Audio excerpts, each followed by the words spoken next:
हमारे एक नए वीडियो के साथ। तो आज का क्लास 8 का एग्ज़ाम, तो आज हम लोग करने वाले हैं हिंदी का एग्ज़ाम को क्वेश्चन आंसर को देखने वाले हैं। तो चलते हैं प्रश्न की ओर। तो यहाँ पहला पैराग्राफ दिया हुआ है। निर्देश: निम्नलिखित गद्यांश को ध्यानपूर्वक पढ़कर प्रश्न संख्या 1 से 5 तक के लिए सही विकल्प का चयन करें। तो यहाँ पे गद्यांश दिया हुआ, इसको पढ़ लीजिएगा आप लोग। तो हम लोग चलते हैं प्रश्न की ओर। तो यह रहा पहला प्रश्न: मनुष्य कैसा प्राणी है? तो मनुष्य एक सामाजिक प्राणी है, इसका आंसर हो जाएगा ए नंबर। अब चलते हैं दूसरा प्रश्न की ओर। तो ये रहा दूसरा प्रश्न: मनुष्य जीवन के लिए क्या अनिवार्य है? मनुष्य जीवन के लिए क्या अनिवार्य है? तो इसका आंसर हो जाएगा ए नंबर, परिवार। अब चलते हैं तीसरा प्रश्न की ओर। तो ये रहा तीसरा प्रश्न: समाज को दुस्साहस बनाने के लिए किनमें एकता होनी चाहिए? तो इसका आंसर हो जाएगा चौथा, इनमें से सभी। इसका हो जाएगा जातियों में, संप्रदायों में, वर्गों में। अब चलते हैं चौथा प्रश्न की ओर। तो ये रहा चौथा प्रश्न: एकता न होने पर किसके अंग टूटकर बिखर जाते हैं? तो इसका आंसर हो जाएगा देश, सी नंबर। अब चलते हैं पांचवा प्रश्न की ओर। तो ये रहा पांचवा प्रश्न: प्रस्तुत गद्यांश का उपयुक्त शीर्षक क्या होगा? प्रस्तुत गद्यांश, वहाँ पे गद्यांश दिया हुआ था, उसका शीर्षक क्या होगा? तो 5 नंबर का आंसर हो जाएगा ए नंबर, एकता का महत्व। अब चलते हैं आगे की ओर। तो यहाँ फिर से दिया हुआ है गद्यांश या निर्देश: निम्नलिखित काव्यांश को ध्यानपूर्वक पढ़कर प्रश्न संख्या 6 से 10 तक के लिए सही विकल्प का चयन करें। तो यहाँ पे 6 से 10 तक का काव्यखंड दिया हुआ है। तो चलते हैं हम लोग डायरेक्ट प्रश्न की ओर। तो ये रहा छठा प्रश्न: कौन सा मौसम आता है? कौन सा मौसम आता है?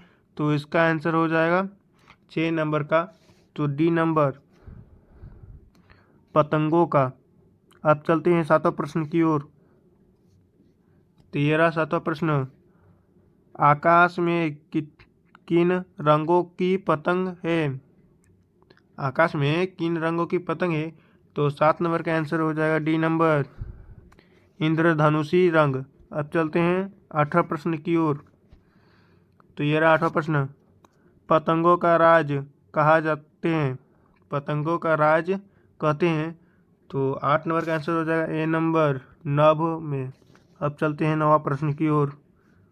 तो ये रहा 9वां प्रश्न: पतंगे किस ओर हैं? तो पतंगे चारों ओर है, इसका आंसर हो जाएगा चौथा। अब चलते हैं 10वां प्रश्न की ओर। तो ये रहा 10वां प्रश्न: प्रस्तुत काव्यांश का उपयुक्त शीर्षक क्या होगा? प्रस्तुत काव्यांश का शीर्षक क्या होगा, उपयुक्त शीर्षक? तो इसका आंसर हो जाएगा सी नंबर, तीसरा नंबर हो जाएगा पतंगों का मौसम। अब चलते हैं 11वां प्रश्न की ओर। तो ये रहा 11वां प्रश्न: पराजय शब्द में कौन सा उपस्वर्ग है? तो इसका आंसर हो जाएगा टू, परा। इसका आंसर 2 हो जाएगा। अब चलते हैं 12वां प्रश्न की ओर। तो ये रहा 12वां प्रश्न: ईक प्रत्यय से बना शब्द क्या है? तो ईक प्रत्यय से बना शब्द है ऐतिहासिक, इसका आंसर हो जाएगा पहला। अब चलते हैं 13वां प्रश्न की ओर। तो ये रहा 13वां प्रश्न: उल्लेख शब्द का सही संधि विच्छेद क्या होगा? तो उल्लेख शब्द का सही संधि विच्छेद क्या होगा? तो इसका आंसर हो जाएगा बी नंबर, उत प्लस लेख, तब बनता है उल्लेख। अब चलते हैं 14वां प्रश्न की ओर। तो ये रहा 14वां प्रश्न: माता पिता किस प्रकार का समाज है? तो इसका आंसर हो जाएगा चौथा, द्वितीय समाज। अब चलते हैं 15वां प्रश्न की ओर। तो ये रहा 15वां प्रश्न: गायक का स्त्रीलिंग रूप क्या होगा? गायक का स्त्रीलिंग गायिका हो जाएगा, इसका आंसर है दूसरा। अब चलते हैं 16वां प्रश्न की ओर। तो ये रहा 16वां प्रश्न: निम्न में कौन बहुवचन है? तो निम्न में बहुवचन, तो इसका आंसर होगा तीसरा, बच्चे। अब चलते हैं 17वां प्रश्न की ओर। तो यह रहा 17वां प्रश्न, सही वर्तनित क्या है? तो इसका आंसर हो जाएगा दूसरा, धर्म। अब चलते हैं 18वां प्रश्न की ओर। तो यह रहा 18वां प्रश्न, शीर्ष शब्द का तद्भव रूप क्या होगा? तो शीर्ष शब्द का तद्भव रूप होगा, तो 18 नंबर का आंसर हो जाएगा चौथा, शीर्ष। अब चलते हैं 19वां प्रश्न की ओर। तो यह रहा 19वां प्रश्न, निम्न में कौन संख्यावाचक विशेषण है? तो निम्न में कौन संख्यावाचक विशेषण है? तो इसका आंसर हो जाएगा दूसरा, तीसरी मंजिल। अब चलते हैं 20वां प्रश्न की ओर। तो ये रहा 20वां प्रश्न, जी तोड़ मेहनत करना मुहावरे का सही अर्थ क्या है? तो जी तोड़ मेहनत करना, तो इसका आंसर हो जाएगा पहला, अधिक परिश्रम करना। अब चलते हैं 21वां प्रश्न की ओर। तो ये रहा 21वां प्रश्न, संतोष का विलोम शब्द क्या होगा? तो संतोष का विलोम शब्द हो जाएगा असंतोष। इसका आंसर दूसरा हो जाएगा। अब चलते हैं 22वां प्रश्न की ओर। तो ये रहा 22वां प्रश्न, निम्न में कौन व्यंजन वर्ण कौन है? निम्न में व्यंजन वर्ण कौन है? तो इसका आंसर हो जाएगा पहला ओ। अब चलते हैं आगे की ओर। तो यह रहा पहला, यहाँ पे लिखा हुआ, कक्षा में प्रथम आने पर अपने पिता को लिखे गए पत्र के रिक्त स्थान को सही विकल्प द्वारा भरे। तो ये रिक्त स्थान दिया हुआ है, तो चलते हैं हम लोग डायरेक्ट उत्तर की ओर।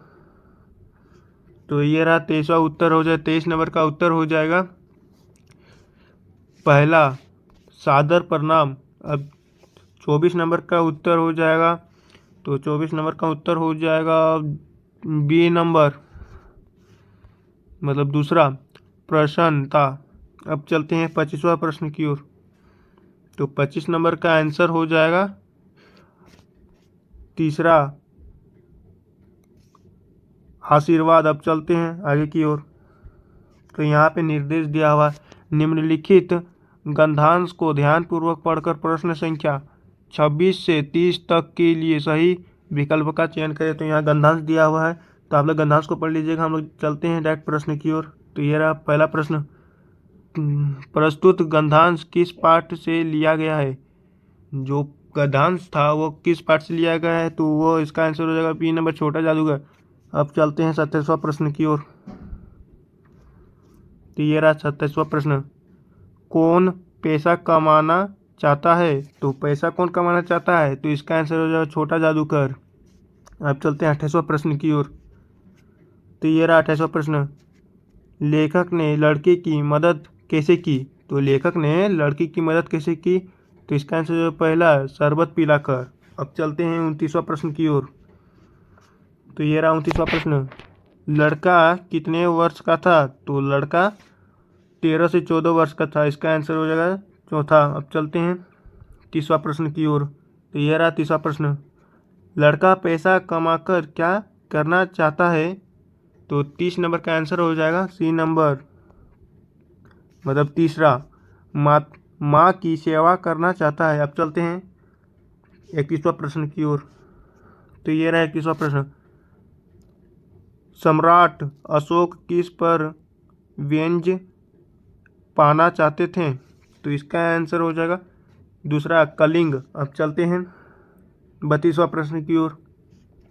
तो ये रहा 32वां प्रश्न, किस पाठ में दिव्यांग महिला के धैर्य, दृढ़ इच्छा शक्ति एवं सफलता के बारे में बताया गया है? तो इसका आंसर हो जाएगा तीसरा, अपराजिता।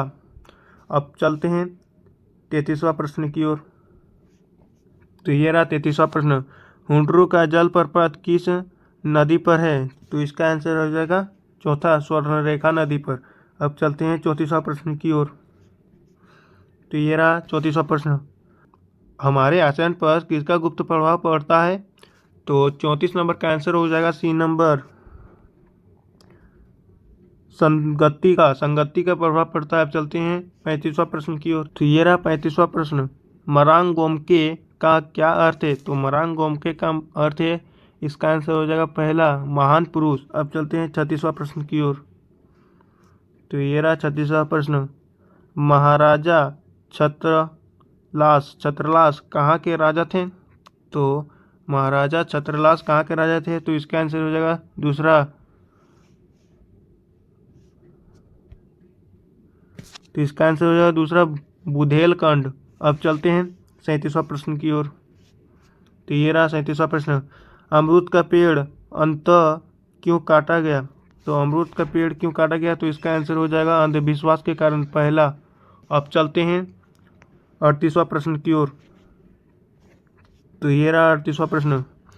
विद्यालय में बाल संसद के सभी मंत्रियों के कार्य की देखरेख करने का काम किस मंत्री का होता है? तो इसका आंसर हो जाएगा चौथा प्रधानमंत्री। और आप लोग कमेंट में बताइए भारत के प्रधानमंत्री कौन है। अब चलते हैं आगे की ओर। तेरा निर्देश यहाँ फिर से दिया। निम्नलिखित काव्यांश को ध्यानपूर्वक पढ़कर प्रश्न संख्या 39 से 43 तक के लिए सही विकल्प का चयन करें। तो यहाँ काव्यांश दिया हुआ है, तो इसको आप लोग पढ़ लीजिएगा। तो हम लोग चलते हैं डायरेक्ट प्रश्न की ओर। तो ये रहा 39वां प्रश्न। प्रस्तुत काव्यांश किस कविता से ली गई है? तो 39वां नंबर का आंसर हो जाएगा बी नंबर, मतलब दूसरा, पुष्प की अभिलाषा। अब चलते हैं चौथा प्रश्न की ओर। ये रहा 40वां प्रश्न। प्रस्तुत कविता के कवि कौन है? तो इसका आंसर हो जाएगा तीसरा, माखनलाल चतुर्वेदी। अब चलते हैं 41वां प्रश्न की ओर। तो ये रहा 41वां प्रश्न। प्रेमिका को कौन ललचाना नहीं चाहता? तो प्रेमिका को कौन ललचाना नहीं चाहता? तो 41वां प्रश्न का आंसर हो जाएगा दूसरा, पुष्प। अब चलते हैं 42वां प्रश्न की ओर। तो ये रहा 42वां प्रश्न। पुष्प किसके गहनों के रूप में गूथा जाना नहीं चाहता? तो इसका आंसर हो जाएगा पहला, सुरबाला के। अब चलते हैं 43वां प्रश्न की ओर। तो ये रहा 43वां प्रश्न। पुष्प किस पर इठलाना नहीं चाहता? पुष्प किस पर इठलाना नहीं चाहता? तो इसका आंसर हो जाएगा तीसरा, अपने सुगंध पर। अब चलते हैं 44वां प्रश्न की ओर। तो ये रहा 44वां प्रश्न। बूढ़ी औरत कितने वर्ष की हो गई थी? तो इसका आंसर आप लोग कमेंट में बताइए। हम चलते हैं 45वां प्रश्न की ओर। तो ये रहा 45वां प्रश्न। गांव के लोग बूढ़ी औरत के सामने क्यों हाथ जोड़ लेते थे? इसका आंसर आप लोग कमेंट में बता दीजिए। फिर चलते हैं आगे की ओर। तो ये रहा 46वां प्रश्न। कानून की किसी भी किताब में किस शब्द का जिक्र नहीं है? तो इसका आंसर हो जाएगा तीसरा, डायन। अब चलते हैं 47वां प्रश्न की ओर। तो ये रहा 47वां प्रश्न। भरत के आग्रह करने पर श्री राम ने उन्हें क्या दिया? तो इसका आंसर हो जाएगा दूसरा, खंडाऊ। खंडाऊ का मतलब होता है चरण या चरण पादुका। अब चलते हैं 48वां प्रश्न की ओर। तो ये रहा 48वां प्रश्न। श्री राम को अयोध्या लौटने के लिए कौन कौन मनाने गए? तो इसका आंसर हो जाएगा चौथा, इनमें से सभी। अब चलते हैं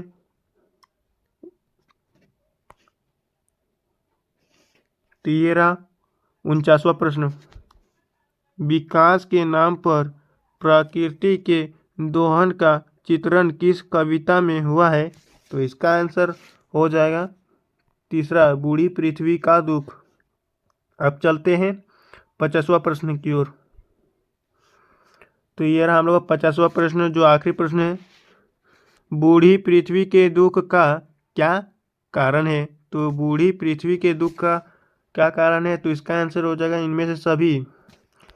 यहाँ पहला दिया हुआ है पेड़ों को काटना, दूसरा दिया हुआ है नदियों को दूषित करना, तीसरा दिया हुआ है पहाड़ों पर विस्फोट कराना।